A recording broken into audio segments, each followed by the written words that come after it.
ఉద్యోగం కోసం చూస్తున్నారా? ఓం శక్తి ప్రైవేట్ లిమిటెడ్ కంపెనీలో మార్కెటింగ్ జాబ్స్ 20,000 నుంచి 30,000 వరకు జీతం ఉంటుంది. సంప్రదించండి. అందరికీ నమస్కారం. ప్రస్తుతం మనతో పాటు ఉన్నారు ప్రముఖ తంత్ర జ్యోతిష్యులు, జ్యోతిష్య రత్న, జ్యోతిష సామ్రాట్ డాక్టర్ చింత రుక్మందరావు గారు ఉన్నారు. గురుగారితో మాట్లాడదాం. నమస్కారం గురుగారు. మాతృదేవోభవ, పితృదేవోభవ, ఆచార్య దేవోభవ. ఓం నమో మాందేశ్వరాయ నమః. అందరూ బాగుండాలి, అందరికి మంచిగా. గురుగారు, ఈ ఆగస్టు మాసంలో మీన రాశి వారికి ఎలా ఉండబోతుందంటారు? ఎలాంటి జాగ్రత్తలు తీసుకోవచ్చు అంటారు? ఆర్థిక పరంగా, ఆరోగ్యపరంగా ఈ మాసం మీన రాశి వారి యొక్క గ్రహ గోచారం ఏంటంటారు? అలాగే ఈ ఆగస్టు మాసంలో సూర్యగ్రహణం, చంద్రగ్రహణం ఏర్పడబోతుంది కాబట్టి దాని ప్రభావం కూడా ఎలా ఉంటుందంటారు మీన రాశి వారికి? 2022 సంవత్సరం ఆగస్టు మాసం మీనరాశి వాళ్ళకు మాస ఫలితాల భాగంగా మనం చూసే ముందు ఈ సూర్య చంద్రగ్రహణాలు రెండు ఏర్పడుతున్నాయి ఈ మాసం. ఈ సూర్య చంద్రగ్రహణాలు భారతదేశంలో కనిపించవు. ఈ దేశంలో ఉన్న వాళ్ళు నిశ్చింతంగా ఉండొచ్చు. చంద్రగ్రహణం పాక్షికంగా కనిపించినా కానీ దానివల్ల ఏమి ఇబ్బంది లేదు. విదేశాల్లో ఉన్నటువంటి మీనరాశి వాళ్ళు దీనికి జప తప దానాదులు చేసుకోవాలి. సూర్యగ్రహణానికి గోధుమల దానము, నేతిలో 2 సర్పపడగలు పెట్టి ఓ రాగి గిన్నె నిండా పెట్టి నెయ్యి పోసి దక్షిణ తాంబూలాలతో బ్రాహ్మణులకు దానం ఇవ్వడం మంచిది. వాళ్ళకి అక్కడ చేసుకునే వీలు లేకపోతే ఇక్కడ వాళ్ళు తెలిసిన వాళ్ళ ద్వారా చేసుకోవచ్చు. అదేవిధంగా చంద్రగ్రహణానికి బియ్యము తెల్లని వస్త్రంలో కట్టి ఒక వెండి కప్పులో నెయ్యి పోసి 2 సర్పపడగలు పెట్టి దక్షిణ తాంబూలాలు తేవచ్చు. మరి ఈ వెండి ఇవన్నీ ఇవ్వాలంటే శక్తి లేని వాళ్ళే కదా ఎక్కువ ఉన్నారు. అవునండి. కనీసం బియ్యం అన్నా దానం ఇవ్వాలి. వాళ్ళ దోశలతో ఒక 6 దోశల బియ్యము దానం ఇవ్వాలి. అందరికీ ఆ శక్తి సామర్థ్యం ఉండదు.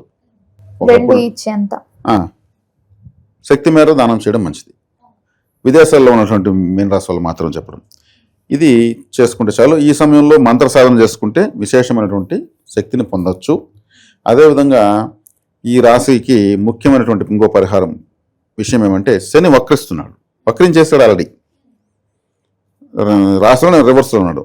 రాశిలో రివర్స్ ఉన్నప్పుడు ఏమవుతుంది, గతంలో చేసిన పొరపాట్లు ఇప్పుడు వ్యతిరేక ఫలితాలు ఇస్తాయి. అప్పుడు అదేదో చేసినటువంటిది అది పెద్ద సమస్య కూర్చుంటుంది. అంటే దేహ అనారోగ్యము అంటే జన్మలో రెత్తి మీద శని ఉన్నట్టు లెక్క.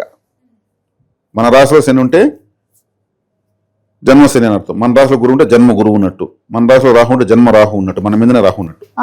ఏ గ్రహము ఏ రాశిలో ఉంటుందో ఆ రాశి వాళ్ళకి వాళ్ళ పైన ఉన్నట్టు లెక్క.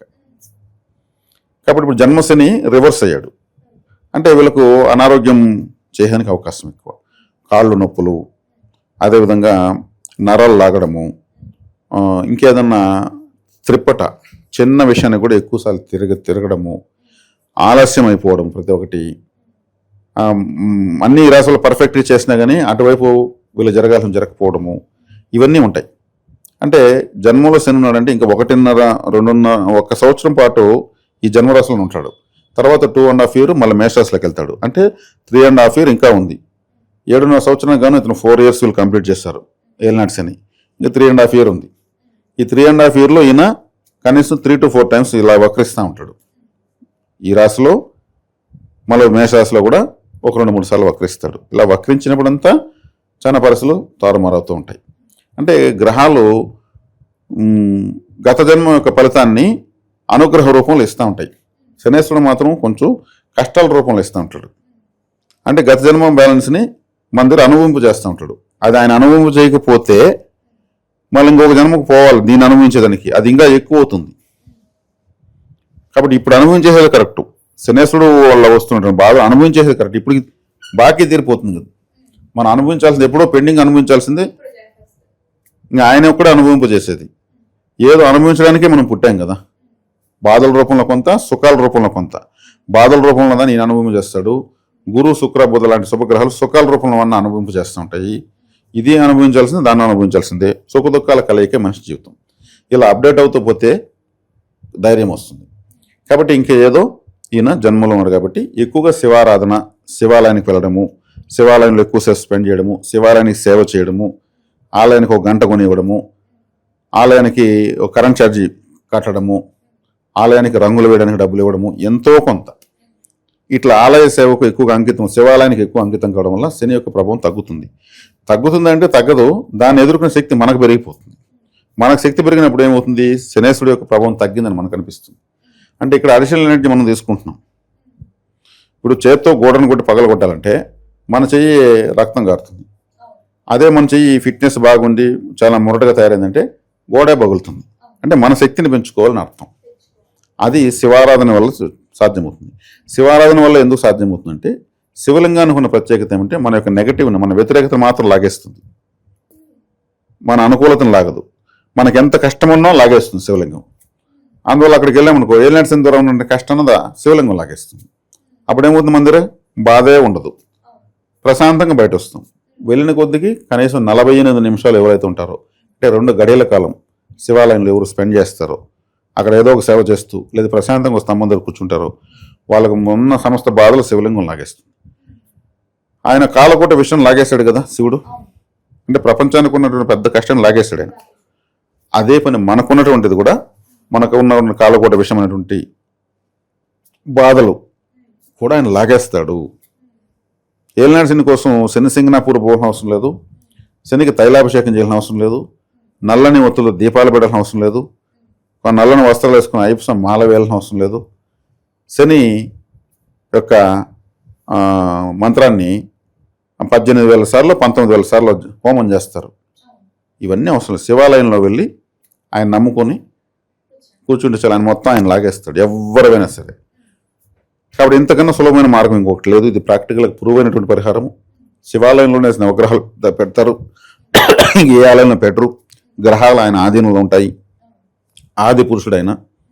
ఈ నమ్మకంతో ఈ ఎడ్యుకేషన్ తీసుకుని చేసుకోవడం వల్ల చక్కగా మంచి ఫలితాలు పొందొచ్చు. మరి గురుగారు, మీనరాశి వారికి ఈ మాసంలో ఒక హెచ్చరిక అంటే ఏం చెప్తారండి?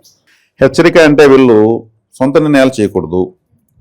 వీళ్ళు ఇంట్లో వాళ్ళ సలహా తీసుకోవాలి. బయట వాళ్ళ సలహా తీసుకుంటే వాళ్ళు ఇబ్బంది చేస్తారు, మోసం చేస్తారు. మీనరాశి వారి యొక్క స్వభావం ఎలా ఉంటుందంటారు? మీనరాశి వాళ్ళు ద్విస్వభావ రాశి, జలరాశి. వీళ్ళు చేపలు తినకూడదు. అంటే మీనం అంటే చేప, వీళ్ళ రాశిని వీళ్ళే తిన్నట్టు ఉంటుంది. కాబట్టి నెలకోసారి 1-2 చేపలు చనిపోవడానికి సిద్ధంగా ఉన్నవి పట్టుకొని నీటిలో వదలడం మంచిది. వీళ్ళ రాశిని యాక్టివేట్ చేసినట్టు అవుతుంది. బ్రతుకున్న చేపల్ని నీళ్ళలో వదలచ్చు. అదేవిధంగా వీళ్ళు జలరాశి కాబట్టి ఎక్కువగా సముద్ర తీర ప్రాంతంలో ఉన్నటువంటి పుణ్యక్షేత్రాలకు ఎక్కువ వెళ్ళాలి. త్రివేంద్రంలో అనంత పద్మనాభ స్వామి, రామేశ్వరం, తిరుచెందూరు, కన్యాకుమారి, ఇవన్నీ సముద్ర తీర ప్రాంతంలో ఉన్న పెద్ద పెద్ద పుణ్యక్షేత్రాలు. ఇటువంటి క్షేత్రాలకు వెళ్ళడం వల్ల వీళ్ళు యాక్టివేట్ అవుతూ ఉంటారు. మధుర మీనాక్షి అమ్మవారిని దర్శించుకోవచ్చు. ఇంట్లో అక్వేరియం పెట్టుకోవచ్చు. ఫిష్ సింబల్ ఉన్నటువంటి డాలరు, రింగు వేసుకోవచ్చు, టాటూ వేసుకోవచ్చు. అదేవిధంగా ఫిష్ సింబల్స్ ఉన్నటువంటి బొమ్మలు షోకేస్లో పెట్టుకోవచ్చు, ఫొటోస్ పెట్టుకోవచ్చు. చాలా మంచి వీళ్ళు రాశి కారకత్వాలన్నింటినీ వీళ్ళు పెట్టుకోవచ్చు. సముద్రంలో వెళ్తున్న షిప్ బొమ్మను ఇంట్లో పెట్టుకోవచ్చు. అదేవిధంగా వీళ్ళు మధుర మీనాక్షి అమ్మవారికి రేవతి నక్షత్రం రోజున వీళ్ళు దర్శనం చేసుకుంటే సంపత్కరంగా ఉంటుంది. అమ్మవారు మహాసంపదల మధ్యలో ఆలయం ఉంది. కాబట్టి మీనరాశి వాళ్ళకి ఇవన్నీ కూడా చాలా బాగా చక్కగా పనిచేస్తాయి. దిశోభావ రాశి గురువుకు సంబంధించిన రాశి కాబట్టి, మోక్ష రాశి కాబట్టి, అందులో సముద్రం అంటే శక్తి ఎక్కువ. సముద్రానికి ఉన్న శక్తి ఇంకా దేనికి లేదు. కాబట్టి ప్రపంచానికి అన్నం పెడతాం సముద్రమే. వర్షాన్ని ఇస్తుంది, అపారమైనటువంటి శక్తి కలిగినటువంటిది. కాబట్టి ఇక్కడే మహావిష్ణువు సైన్యంలో పడుకుంటాడు. ఉత్తరాభాద్ర నక్షత్రం, కామధేను యొక్క నక్షత్రం ఇక్కడే ఉంది. మధుర మీనాక్షి అమ్మవారి నక్షత్రం ఇక్కడే ఉంది. అదేవిధంగా పూర్వభాద్ర కుబేరు నక్షత్రం కూడా ఇక్కడే ఉంది. కుబేరుడు, మహావిష్ణువు, మధుర మీనాక్షి వీళ్ళంతా కూడా ఈ నక్షత్రాలతో కూడుకున్నటువంటి మహాశక్తివంతమైన రాశిది. కాబట్టి సముద్రం అంటే నీళ్లు. బిడ్డ పుట్టగానే మొహాన్ని నీళ్ళు చల్లుతారు. ఒక వ్యక్తి చనిపోయేటప్పుడు ముందులో నీళ్లు పోస్తారు. నీటితో ప్రారంభమైన జీవితం నీటితోనే అంతమవుతుంది. కాబట్టి గంగాదేవే అందరి దేవతల కన్నా ప్రాచీన దేవత, 3 దేవతల కన్నా ప్రాచీన దేవత. ఆమె అంటే అందరి దేవతలకు ఇష్టం. అందుకే అభిషేకం అంటే ఎగురు గంతేస్తారు దేవతలు. అభిషేకం అర్చన అంటారు. అభిషేకం చేస్తే చల్లగా మారిపోతారు. ఒక నీటిలోకి పాము ప్రవేశించిందంటే, ఒక కోబ్రా, కింగ్ కోబ్రా నీళ్ళలో పడిందంటే అది కాటేస్తే విషం ఎక్కదు. అది చలికి వణికిపోయి తలలో దాని విషమే ఉండదు, పూడుస్తుంది. అందులో నీళ్ళలో పాము కరిస్తే విషం కాటు ఎక్కదంటుంటారు. అంటే ఒక క్రూరమైన స్వభావం కూడా నీళ్ళలోకి వెళ్ళేకాడికి సాధువులాగా మారిపోతుంది. అందుకే అభిషేకాలకు దేవతలు ప్రశాంతంగా తయారై ఎవరు అభిషేకం చేశారో వాళ్ళకి అన్నీ కలుగుగాకంటారు. అటువంటి గొప్ప రాశి మీనరాశి. ఇప్పుడు వీళ్ళకు ఉన్నటువంటి కష్టానికి ఇవి రాశి యొక్క గొప్పదనం చెప్పి వీళ్ళకి మనం ఎంతో స్థైర్యాన్ని ధైర్యాన్ని ఇచ్చాం. చాలా పవిత్రమైన రాశి ఇది. మహావిష్ణువు యొక్క పాదాలు ఇక్కడే ఉంటాయి.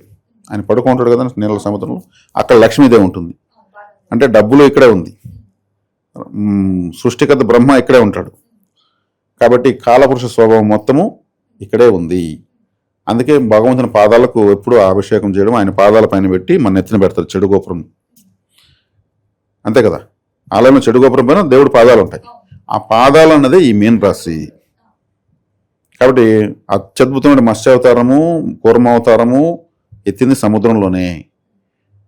అదే సముద్రం జలాలతో భూదేవి అల్లాడుతూ ఉంటే, అవస్థలు పడుతూ ఉంటే, కూర్మావతారం ఎత్తి జలప్రలయం నుంచి భూమిని కాపాడింది కూడా ఇదే సముద్రంలోనే.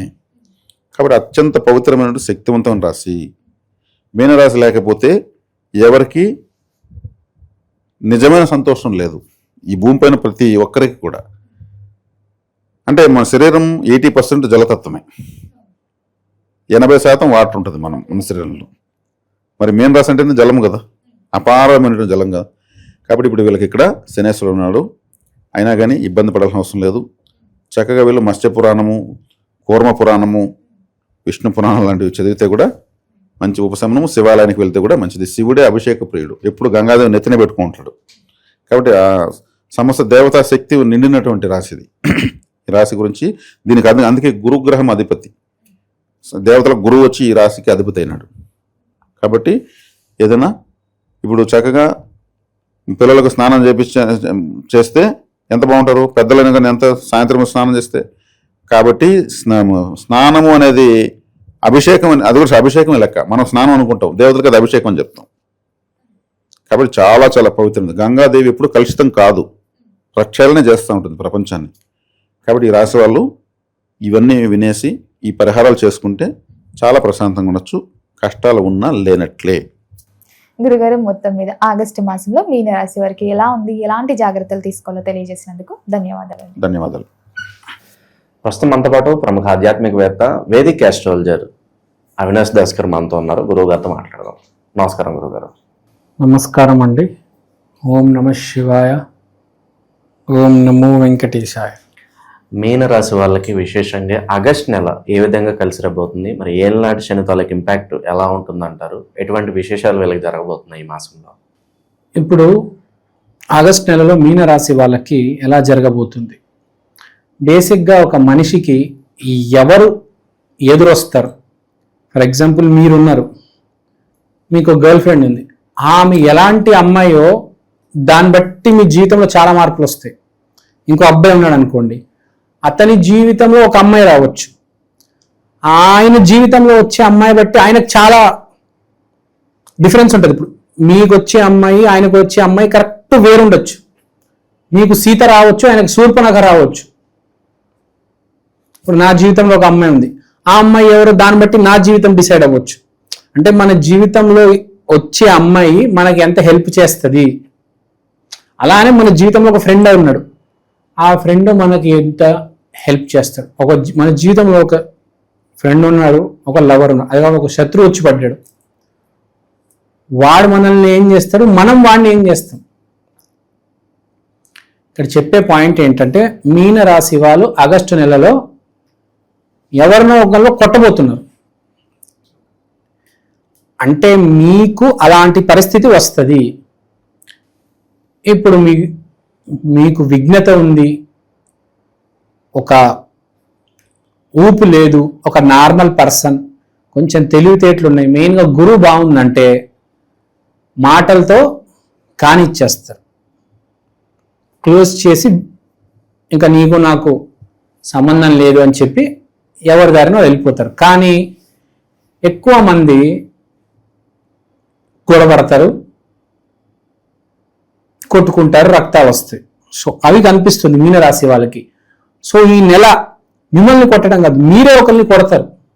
గురువు బాగా పాడైపోయి ఉంటే బాగా గట్టికి కొడతారు, గురువు కంట్రోల్లో ఉంటే ఏమీ చేయరు. సో ఇక్కడ చెప్పేది ఏంటంటే, మీనరాశి వాళ్ళకి ఎవరిని కొట్టవద్దు, కానీ మీరు ఒకరిని తప్పకుండా కొడతారు, ఏదో రకంగా కొడతారు, వాడిని కప్పెడతారు అని అనిపిస్తుంది నాకు.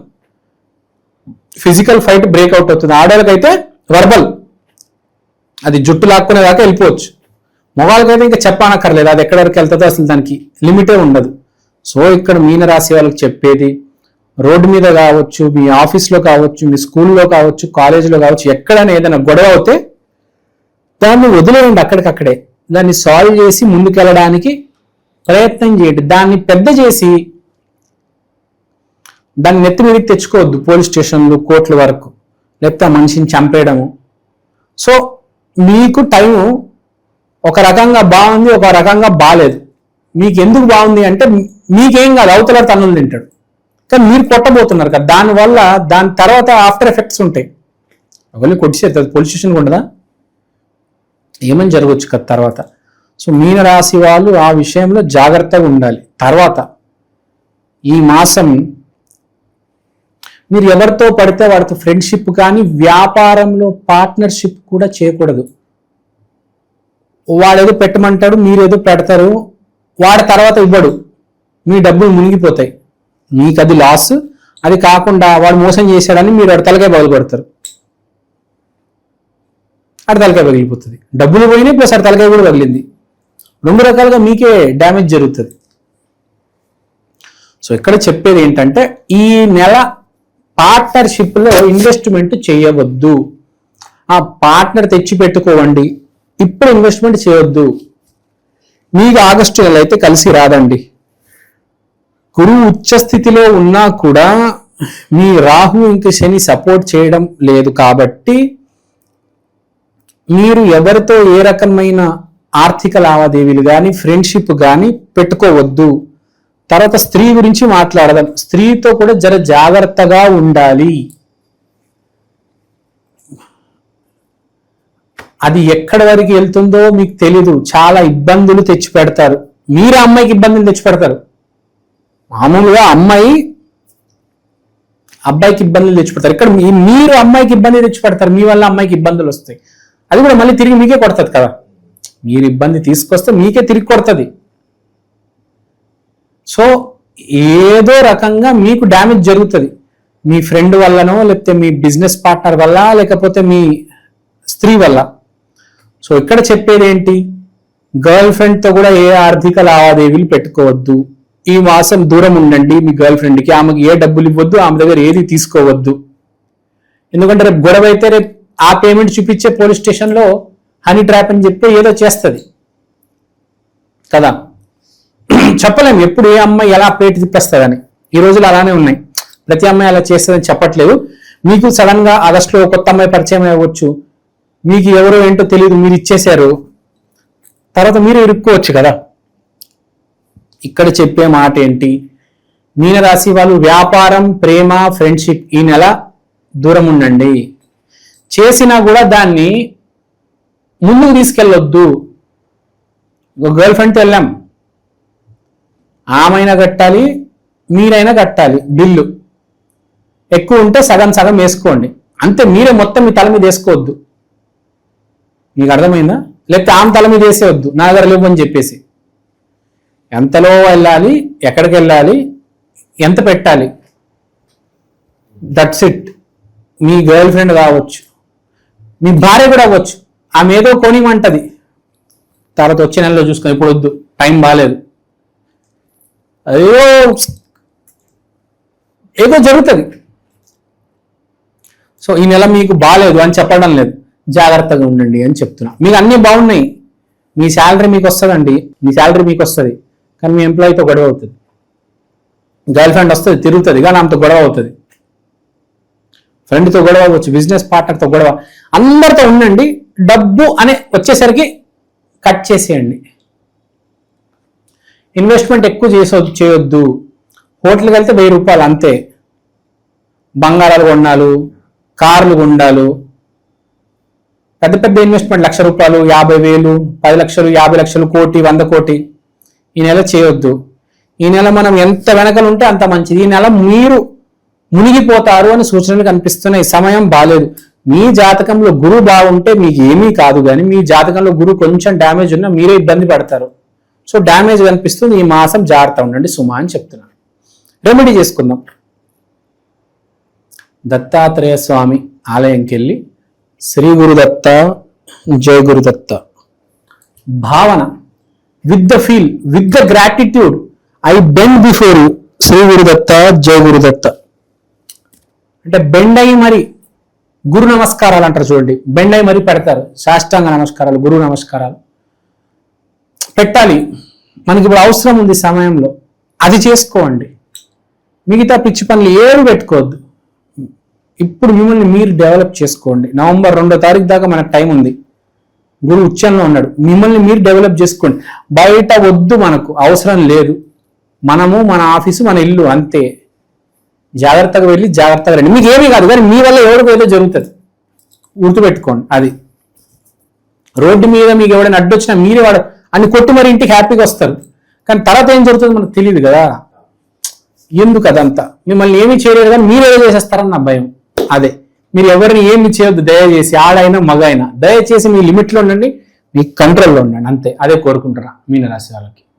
భయపడద్దు, అంత పాజిటివ్గా ఉండండి. మనం చెప్పేవేవి మీకే జరుగుతుందని లేదు. ఎవరికైతే గురువు డ్యామేజ్ ఉంది వాళ్ళకి మాత్రమే జరుగుతుంది, మిగతా వాళ్ళకి ఏమీ అవ్వదు. మంచి విశ్లేషణ అందించారు, ధన్యవాదాలు. ధన్యవాదాలు. ప్రస్తుతం మనతో పాటు ప్రముఖ ఆధ్యాత్మికవేత్త, జ్యోతిష్య వాస్తు పండితులు, లలితాదేవి ఉపాసకులు బ్రహ్మశ్రీ నానాజీ పట్నాయక్ గారు ఉన్నారు. గురుగారితో మాట్లాడుతున్నారు. నమస్తే గురుగారు. శ్రీమాత్రే నమః. ఆగస్టు నెల విశేషంగా మీనరాశి వాళ్ళకి ఎలా ఉంటుందంటారు? మరి ఏలినాటి శని తాలూకు ఇంపాక్ట్ ఏ విధంగా ఉంటుందంటారు? ప్రస్తుతం వీళ్ళు ఎలాంటి జాగ్రత్తలు తీసుకోవాలంటారు? చాలా మంచి ప్రశ్న వేశారండి. ఫస్ట్ ఆఫ్ ఆల్ ఏంటంటే వీళ్ళకి ఏలినాటి శని ప్రభావం తగ్గుతుంది. జన్మరాశిలో ఉండే శని ఎప్పుడైతే వక్రిచ్చాడో అది 12వ స్థానం వైపు వెళ్తూ ఉంటుంది. కాకపోతే 12వ స్థానంలోకి వెళ్తున్నందుకు కొంచెం ఇన్వెస్ట్మెంట్స్, ఖర్చుల విషయంలో వీళ్ళు జాగ్రత్తగా ఉండాలి. ఇక మిగతా గ్రహాలు 12లో రాహు ఉన్నాడు, 4వ భావంలోకి కుజుడు మారాడు. ఇప్పుడు మనకి ఆగస్టు 3 నుంచి మారుతున్నాడు. అదేవిధంగా పంచమంలో జీవాత్మ సంయోగం, రవి గురువుల కలయిక. రవి 6వ స్థానంలోకి కేతువుతో వెళ్ళి కలుస్తున్నాడు. అండ్ 6లో కేతువు అండ్ చంద్రుడు అయితే 12 రాశులు తిరుగుతుంటాడు. ఈ యొక్క గ్రహస్థితిని అనుసరించి మీన రాశి వారికి ఎలా ఉండబోతుంది, ఏ దేవత ఆరాధన చేయాలి, ఎటువంటి విషయాల పట్ల వీళ్ళు జాగ్రత్త వహించాలి అనేటువంటి అంశాలు చెప్తుంది నేనైనప్పటికీ చెప్పిస్తుంది సాక్షాత్ లలిత అమ్మవారిగా భావిస్తూ, ఆ లలితాంబిక అమ్మవారి యొక్క అనుగ్రహం మీన రాశి వారికి పరిపూర్ణంగా కలగాలని మనస్ఫూర్తిగా కోరుకుంటూ, ఇక్కడ మనం ఇందాక చెప్పుకున్నట్టుగా ఏలినాటి శని ప్రభావం అయితే ఖచ్చితంగా తక్కువగా ఉంటుంది. ఇప్పుడు అందులో ఎటువంటి సందేహం లేదు. దీనివల్ల మరి రాశిలో నుంచి వెళ్ళిపోయినందుకు ఏంటంటే స్ట్రెస్ తగ్గుతుంది.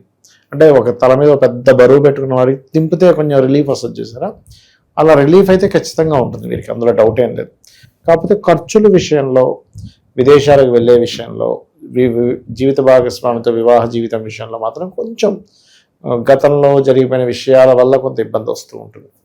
అయితే వీరికి రియల్ ఎస్టేట్ రంగాల వారికి, రైతులకి కొంతవరకు ఫైనాన్షియల్గా గ్రోత్ బాగుంటుంది. సెకండ్ లార్డ్ 4th హౌస్లో ఉన్నందుకు. కాకపోతే వీళ్ళు ఇంకా బాగుండాలి అంటే కనుక వారాహి అష్టోత్తరం చేసుకోవాలి. ఎలాగో రాశిలో ఇప్పుడు వీళ్ళకి శని ఎంత రాశి నుంచి వక్రించినా కూడా 12వ స్థానం వైపైనా ఉంటుంది కదా, కాబట్టి ఎంత వారాహి చేసుకుంటూ ఉంటే ఈ ల్యాండ్ని నమ్ముకొని బ్రతికేటువంటి వారికి చాలా బాగుంటుంది. ఈ పంచమంలో గురువు కంబస్ట్ అయినప్పటికీ కూడా ఈ గురువు ఏంటంటే అక్కడ ఉండే లగ్నాన్ని వీక్షిస్తున్నాడు, అండ్ లాభస్థానాన్ని వీక్షిస్తున్నాడు, అండ్ భాగ్యస్థానాన్ని వీక్షిస్తున్నాడు. కాబట్టి వ్యాపారాల్లో కొంతవరకు కలిసి రావడము, సంతానం కోసం చేసే ప్రయత్నం ఫలించడము, కొత్తగా ఎవరైనా స్నేహితులు పరిచయాల వల్ల కొంత లాభం కలగడం అనేటువంటిది బలంగా చూపిస్తుంది. కాకపోతే మనకి 15-16వ తేదీ నుంచి రవి ఎప్పుడైతే మారుతున్నాడు 6వ భావంలోకి మారుతున్నాడు కాబట్టి ఆ కేతువుతో ఉండే రవి వల్ల కొంచెం ఎండోన్మెంట్ డిపార్ట్మెంట్ లాంటి వాటిలో ఉద్యోగం కోసం చేసే ప్రయత్నం, గవర్నమెంట్ అండర్టేకింగ్లో ఉండేటువంటి వాటి ప్రయత్నం చేస్తున్నట్లయితే చాలా బాగుంటుంది చెప్పాలంటే.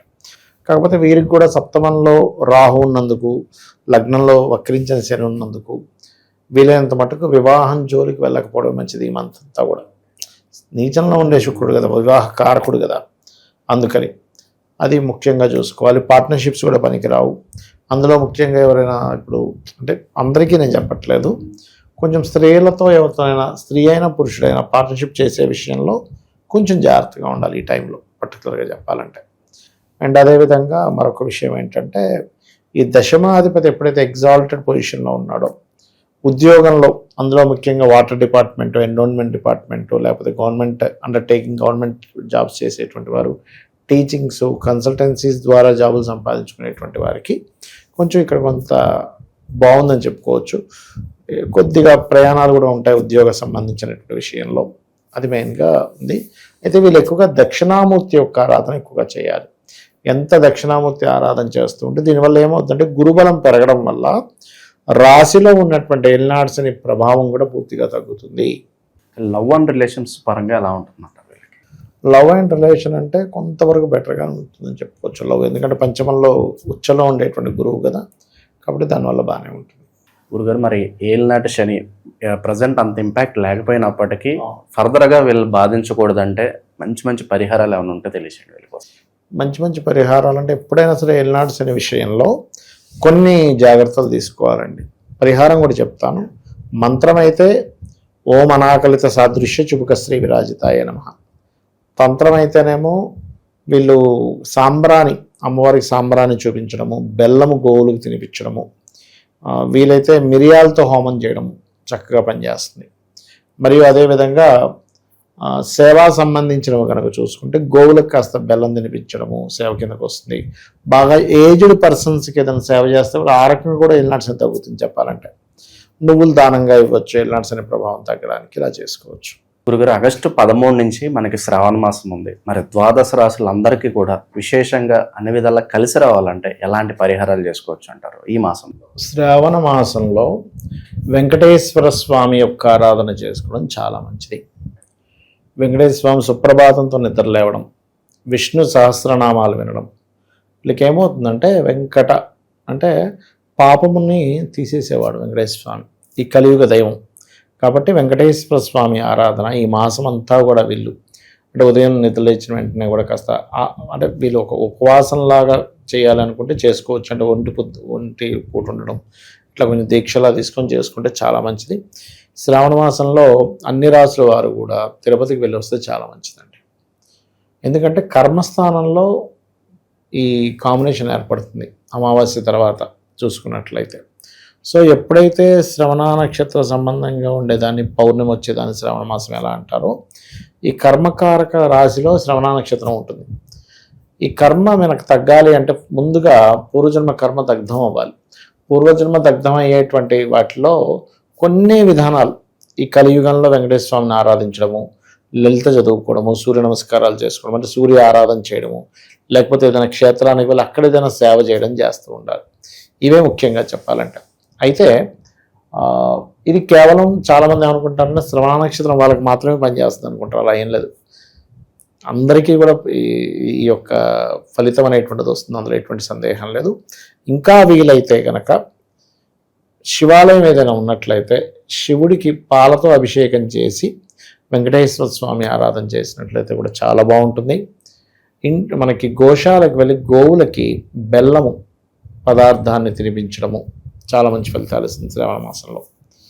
అండ్ అదేవిధంగా మనకి సర్వసాధారణంగా ఏంటంటే తులసి మరియు పుష్పాలతో వెంకటేశ్వర స్వామిని అర్చిస్తే చాలా మంచిది ఈ మాసంలో. చాలామంది ఏం చేస్తుంటారంటే ఈ శ్రావణ మాసంలో వెంకటేశ్వర స్వామి యొక్క ఆరాధనతో పాటు ఈ 30 రోజులు కూడా తులసి మొక్క దగ్గర దీపారాధన చేస్తారు. దీనివల్ల కలిగే ఫలితాలు ఏంటంటే రోగ భయము నశిస్తుంది. శ్రావణ మాసంలో ఇంకా చెప్పాలంటే నదిలో దీపాలు వదలడం మంచిది. మరియు అదేవిధంగా బియ్యపు పిండి ఉంటుంది, బియ్యపు పిండితో ఒత్తులు అంటే బియ్యపు పిండితో మన కుందుల్లా తయారు చేసి వాటిలో దీపాలు పెడతారు శ్రావణ మాసంలో ప్రత్యేకంగా. అవి కూడా చాలా మంచి ఫలితాలు ఇస్తుంది. అందులో కొంతమంది నెయ్యిని వేసి నెయ్యితో దీపం పెట్టడం చేసినప్పుడు ఏమవుతుందంటే శ్రావణ మాసంలో చేసే ఈ కార్యక్రమం వల్ల ఉద్యోగ సంబంధించిన విషయంలో కొత్త ఉద్యోగ అవకాశాలు వస్తాయి నెయ్యితో దీపం పెట్టడం వల్ల అని చెప్పి అంటూ ఉంటారు. ఒకవేళ ఉద్యోగంలో చాలా ఇబ్బంది ఉందనుకునేటువంటి వారు ఓం మాణిక్య మకుటాకార జానుద్వై విరాజితాయ నమః, మళ్ళీ ఓం నమో వెంకటేశాయ్ ఇది కలుపుకొని చేసుకుంటే ఇంకా బాగుంటుంది. ఓవరాల్గా ఈ రాశి వాళ్ళకి ఈ నెల ప్రత్యేకంగా ఎలా ఉండబోతుందో మంచి విశ్లేషణ అందించారు సార్. ధన్యవాదాలు. శ్రీమాత్రే నమః.